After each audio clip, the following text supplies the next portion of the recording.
చెడు వైపు నిలబడ్డ వారే అంతలా చెలరేగుతుంటే ధర్మం వైపు నిలబడ్డ నువ్వు ఇంకెంత ధైర్యంగా ఉండాలి? మీరే ఆలోచించండి. ఇక ధైర్యంగా ఉండండి.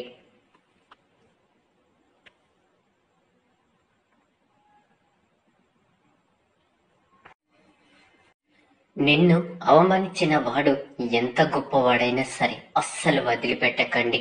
తగిన గుణపాఠం తప్పకుండా చెప్పి తీరండి. ఎందుకంటే మిమ్మల్ని ఆ కారణంగా బాధ పెట్టి అవమానించే హక్కు ఎవరికి లేదు. గుర్తుంచుకోండి.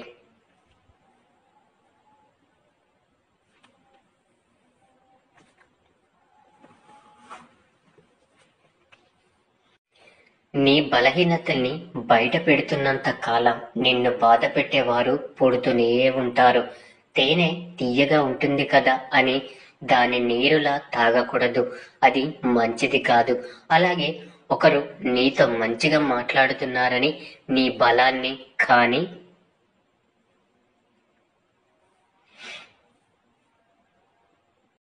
నీ బలహీనతల్ని గాని ఎప్పుడు చెప్పకూడదు.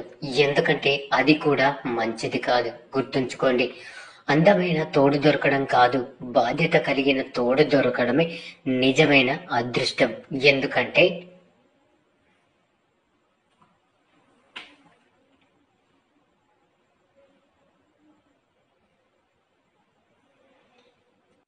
అందం లేని లోటుని మంచి స్వభావం పూరిస్తుంది. కానీ మంచి స్వభావం లేని లోటుని అందం ఎప్పటికీ పూరించలేదు.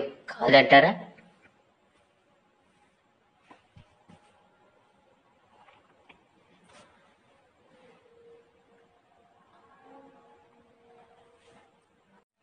తలదించుకున్న ప్రతివారు తప్పు చేసినట్లు కాదు. అలాగే తగ్గిన ప్రతివారు చేతగాని వారు కాదు.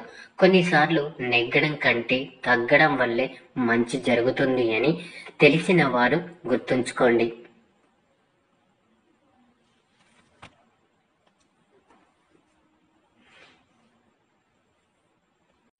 మొదలైన ప్రతి పరిచయం కూడా ఎక్కడో ఒక దగ్గర ఆగిపోక తప్పదు. ఒకరికి మనమంటే ఇష్టం లేనప్పుడు వారి పట్ల మనం చూపే ప్రేమ కూడా వారికి ఒక తలనొప్పిగానే అనిపిస్తుంది. గుర్తుంచుకోండి.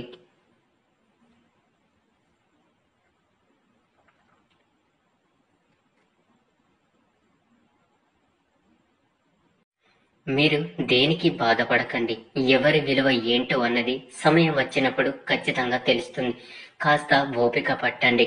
కొన్ని పరిచయాలు అలాగే కొన్ని జ్ఞాపకాలు శాశ్వతం కాదు అని తెలిసినా కూడా వదులుకోనంతగా ప్రేమను పెంచుకోవడం మనసు చేసే మొదటి తప్పు. మనసుతో ఉన్న మనిషి తోడుగా లేకపోతే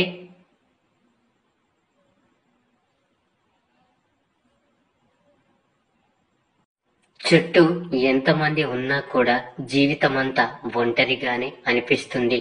కాదంటారా?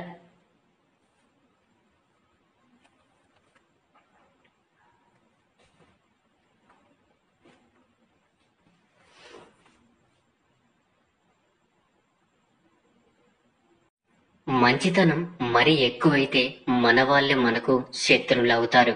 గుర్తుంచుకోండి.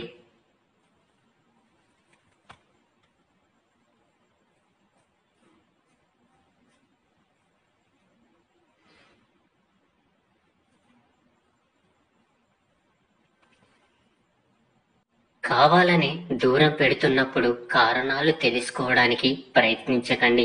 ఎందుకంటే అప్పటికే కారణాలు సిద్ధంగా ఉంటాయి. కాబట్టి అర్థమైందనుకుంటా.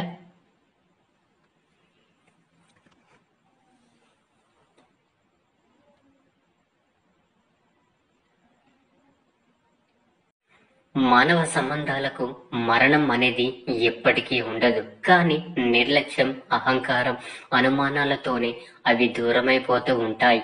ఎవరు నమ్మినా నమ్మకపోయినా నిజం ఎప్పటికీ కూడా నిజంగానే ఉంటుంది. అందరు నమ్మినా కూడా అబద్ధం ఎప్పటికీ అబద్ధమే. గుర్తుంచుకోండి.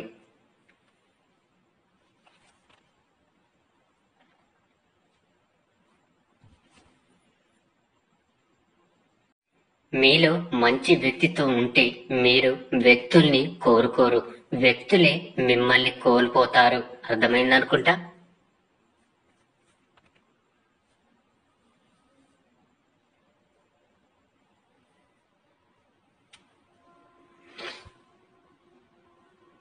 నీతో అవసరం లేకుండా నిన్ను ఎవడు ఇష్టపడడు. ఎందుకంటే స్వార్థం అనేది మనిషి యొక్క జన్మ హక్కు కాబట్టి.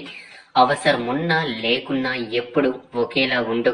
ఎందుకంటే అవసరం కోసం నటించే బంధాలు ఎప్పటికీ శాశ్వతం కాదు. గుర్తుంచుకోండి.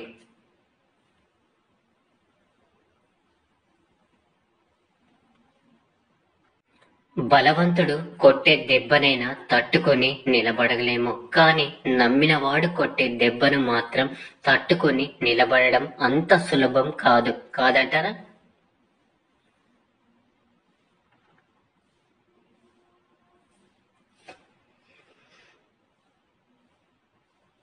ఒక మంచి పుస్తకం ఎలాగైతే అర్థం కాదో, ఒక మంచి మనిషి కూడా అలాగే అర్థం కాడు.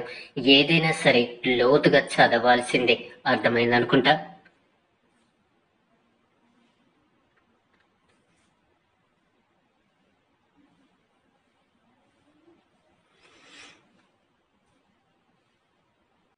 కొందరు ఒక మాట అంటే పడరు, కానీ వారు మాత్రం ఇంకొకరిని ఎన్ని మాటలు అయినా అని బాధ పెడుతూ ఉంటారు. అవునా? వాళ్ళకు వస్తే ఒక లెక్క, వేరొకరి దగ్గరికి వస్తే ఇంకోలా ఉంటారు. అలాంటి వారికి దూరంగా ఉండండి.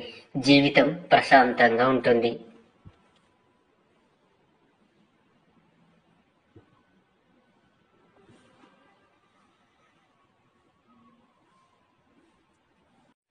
నమ్మకం అనే పదం వింటేనే చాలా మందికి నవ్వొస్తుంది. అవునా? ఎందుకంటే మన అనుకున్న వాళ్ళే ఆ పదానికి అర్థం లేకుండా చేస్తుంటే నవ్వు రాకుండా ఇంకేం వస్తుంది?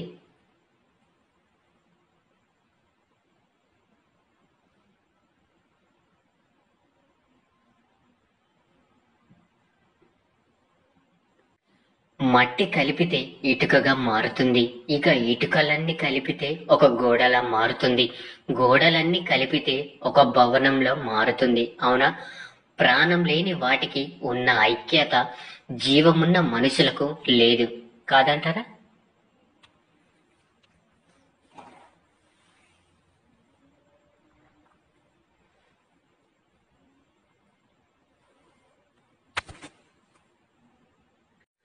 అమ్మ, నాన్న ఉంటే బంధం విలువ తెలుస్తుంది. అమ్మ లేకపోతే బాధ తెలుస్తుంది.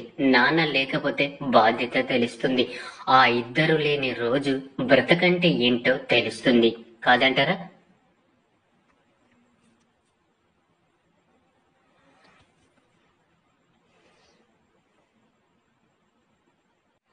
నమ్మకనే పదం వింటేనే చాలా మందికి నవ్వొస్తుంది. అవునా? ఎందుకంటే మన అనుకున్న వాళ్ళే ఆ పదానికి అర్థం లేకుండా చేస్తుంటే నవ్వు రాకుండా ఇంకేం వస్తుంది?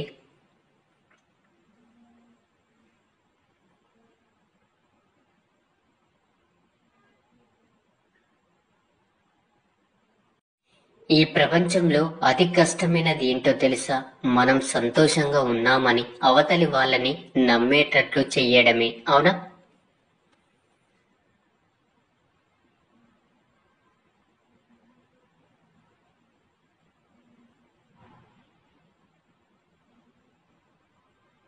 ప్రతి చోట ఆలోచించడం ఎంత అవసరమో, ప్రతి చోట నేర్చుకోవడం కూడా అంతే అవసరం. గుర్తుంచుకోండి.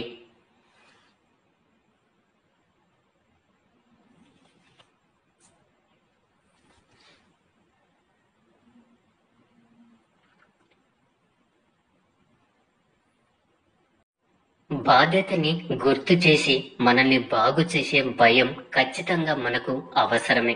చెప్పేవాళ్ళు లేక చెడిపోవడం దురదృష్టం. ఇక చెప్పేవాళ్ళు ఉండి కూడా చెడిపోవడం మూర్ఖత్వం. కాదంటారా?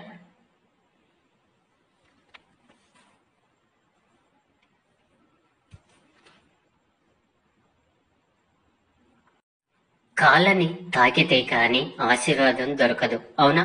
తల వంచితే తప్పేం కాదు. మన అనుకున్న వాళ్ళ దగ్గర మమకారం ఉండాలే కాని అహంకారం కాదు. గుర్తుంచుకోండి.